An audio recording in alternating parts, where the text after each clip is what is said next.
In the last episode, we saw that Prophet Ibrahim alayhi salam left his wife and son in the middle of a desert. The Prophet did so as commanded by God. The place where he had left them was called Al-Marwa, and it was so barren that there was no vegetation and no water anywhere in sight. In a few hours, the food and water that Hajar radiallahu anha had in reserve got over.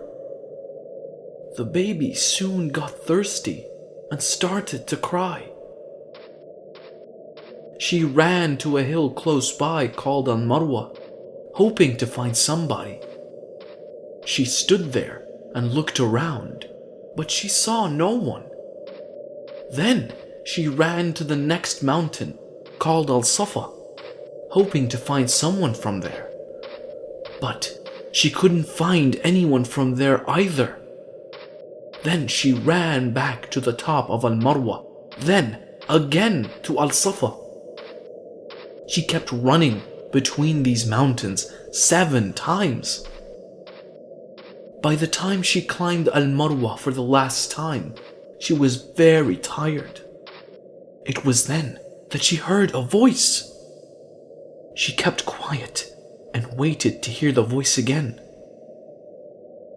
When she heard the voice for the second time, she said, "Oh, whoever you might be, you have made me hear your voice. Have you got something to help me?" It was then that she saw an angel. The angel was digging the earth. The angel kept digging till water flowed from it. It was a miracle. When she saw the water, she ran toward it and placed some stones around it to build a basin.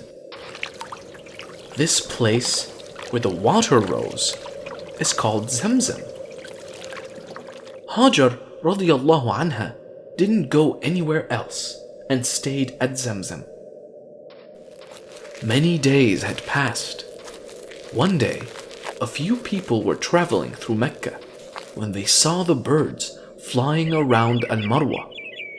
They knew the birds were there because of the water. The men were surprised to find a woman there. She was holding a baby too. "Shall we stay here and use this water, please?" they asked her. Hajar agreed, and they drank water from the Zamzam. Many others arrived at Al-Marwa, and some of them eventually settled down there. In a few years, the whole valley came alive, with people from different cities living there now. Hajar and her child were not alone any longer. In the meantime, Ismail alayhi salam grew up. He learned Arabic from the travelers. People loved and respected him for his qualities. He kept thinking about his father and knew that his father will come back someday.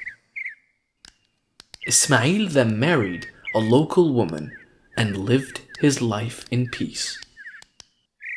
Prophet Ibrahim alayhi salam was missing his son very badly now. It had been years since he saw Ismail. One day, he decided to go to Mecca to meet his wife and son. He traveled for many days and finally arrived at Al-Marwa. The Prophet was quite surprised when he saw all the activity at Al-Marwa. Last time he was here, there was not even a single soul living on this mountain. He knew it was all because of God and thanked him. But by the time he arrived, it was very late. People told him that Hajar had died some time ago.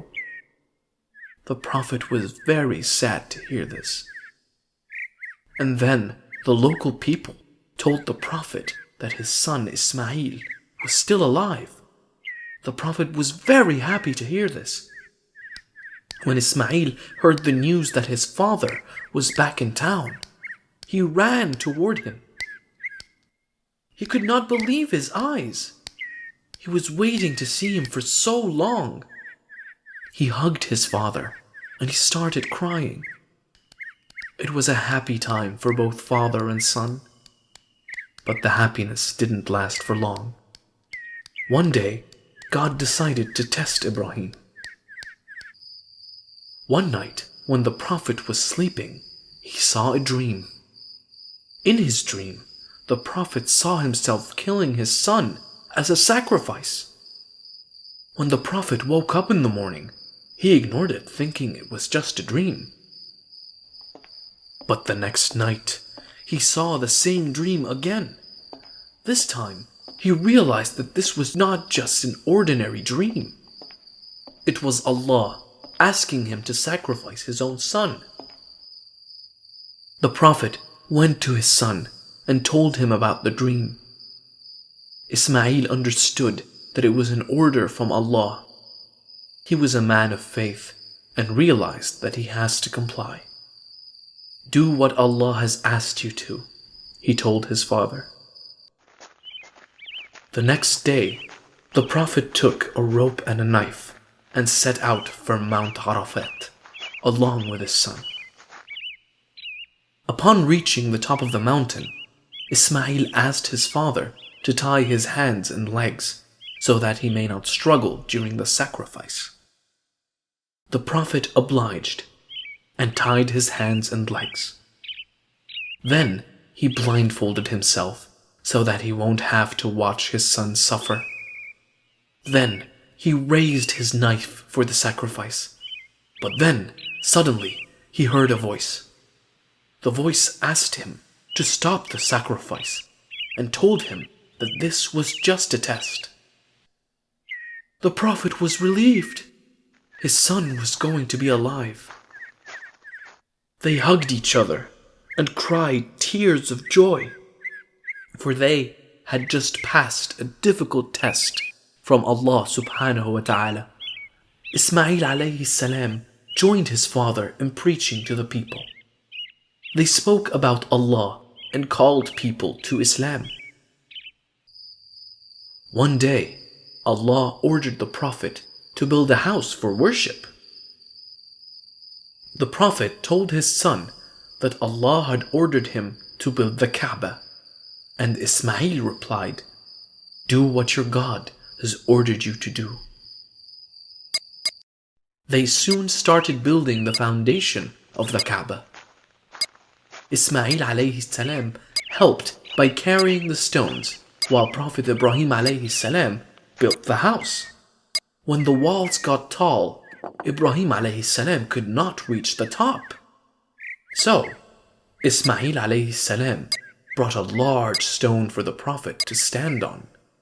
This stone was called Maqam Ibrahim and can still be seen today.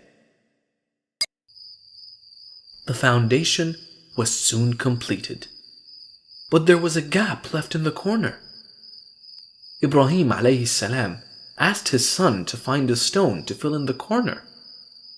"I feel tired," he said to his father. But when the old Prophet insisted, Ismail went searching for a stone. When he left, Ibrahim sat there waiting for the stone.